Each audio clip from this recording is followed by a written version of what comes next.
ఇంకో విషయం తెలుసా, పాపం సుధాకర్ అనుకుంటా ఆయన పేరు, అంత నిజంగా మనం ఆయన కొట్టారు అంటే ఈ రిటాలియేటెడ్ అని అనుకున్నా కానీ తర్వాత అదే ఎమ్మెల్యేకి ఆ బ్లూ షర్ట్ ఉంది చూసారా, ఆ ఎమ్మెల్యే కొడుకండి అతను.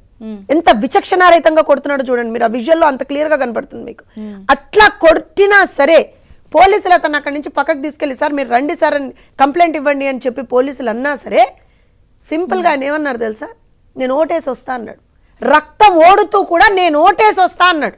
అది అది నిన్న మనం చూసింది. అంటే ప్రజల్లో ఎంత ఇవాల్టి రోజున రాష్ట్రాన్ని కాపాడుకోవాలి అనేటువంటి ఒక తపన ఉంది, ఒక పోరాట పటిమ ఉన్నది అనేటువంటిది నిన్న అర్థమైపోయిందండి. అండ్ ఆల్సో ఇక్కడ నేను అతను ఒక పార్టీయా మేమా ఇంకోళ్ళ అని కాదు, అక్కడ ఓవరాల్ గా రాష్ట్రాన్ని కాపాడు. జనం అంతా కూడా ఎంత ఏ ఘటనలు జరిగినాయి, ఏ ఇన్సిడెంట్లు జరిగినాయి, వీ వాంట్ టు ఓట్,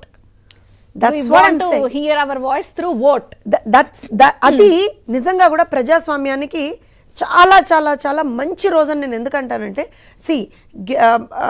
మేము గెలుస్తున్నాం అందులో డౌట్ లేదు, కానీ ప్రజలు బయటికి వచ్చి ఓటేయాలి. ముఖ్యంగా మీరు తీసుకుంటే చంద్రిక్ గారు ఎన్ఆర్ఐలు చూడండి వాళ్ళ రోజున దేశాలు ఎక్కడెక్కడో ఏదో దేశం నుంచి పాపం ఫ్రీక్వెంట్ గా కాల్స్ చేసి మా ఓటు ఉందా మా ఓటు ఉందా మా ఓటు. అండ్ ఆల్సో వాళ్ళు అంతంత దూరాల నుంచి వచ్చి వాళ్ళ రోజున కొందరైతే వచ్చారు క్యాంపెయినింగ్ లో పార్టీ చేశారు, అది వేరే విషయం.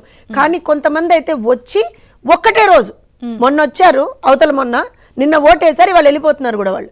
అంటే అంత కసి ఉంది వాళ్ళకి, రాష్ట్రాన్ని కాపాడుకోవాలి అనేటువంటి అంత కసి ఉంది.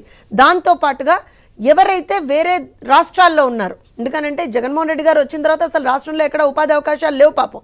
సో ఏం చేశారు, చాలా మంది ఇటు తెలంగాణ కావచ్చు, అటు కర్ణాటక కావచ్చు, తమిళనాడు కావచ్చు, మహారాష్ట్ర కావచ్చు, ఢిల్లీ లాంటి ప్రాంతాలకు కూడా వెళ్ళిపోయినటువంటి యువత ఉన్నారు. వాళ్ళందరూ కూడా కుటుంబ సభ్యులతో సహా సొంత ఖర్చులు పెట్టుకొని రాష్ట్రాన్ని కాపాడుకోవాలి అనేటువంటి ఒక స్ట్రాంగ్ ఇంటెన్షన్ తోటి వాళ్ళు వచ్చి నిన్న ఓట్లు వేశారు. అండ్ ఆల్సో వాళ్ళని కూడా ఇబ్బంది పెట్టినటువంటి ఘటనలు చూసామండి. ఆయన ఎవ్వరు ఎక్కడ తగలలేదు. నేను అందుకే ఆ తెనాలి ఎగ్జాంపుల్ ఎందుకు చెప్పానంటే, అంత గొడవ మీరు చూడండి, అక్కడ అంత గొడవ జరుగుతుంటే అక్కడ ఉన్న మహిళలు కూడా ఒక క్షణం ఇట్లా పక్కకు జరిగారు, ఏమయ్యా కొట్టద్దని ఆపుతున్నారు తప్పించి అక్కడి నుంచి ఒక్క అడుగు బయటకు వెళ్ళే వాళ్ళు. మీరు ఎంత గొడవలు చేసినా సరే మేము ఓటేస్తామన్నారు.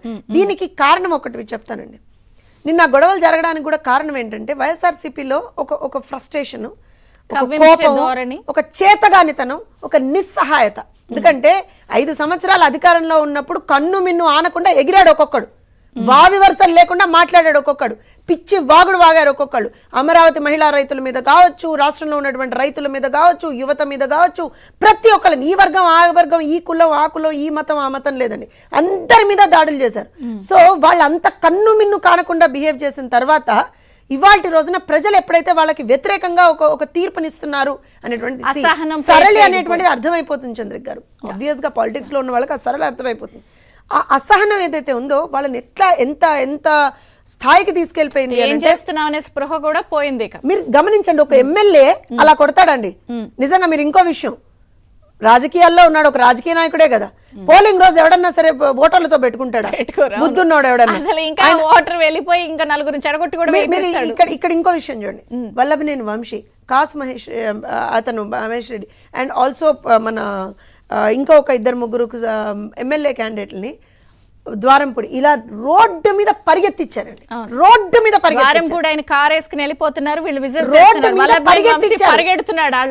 నేను I repeat my statement, road మీద పరిగెత్తిచ్చారు ఓటర్లు.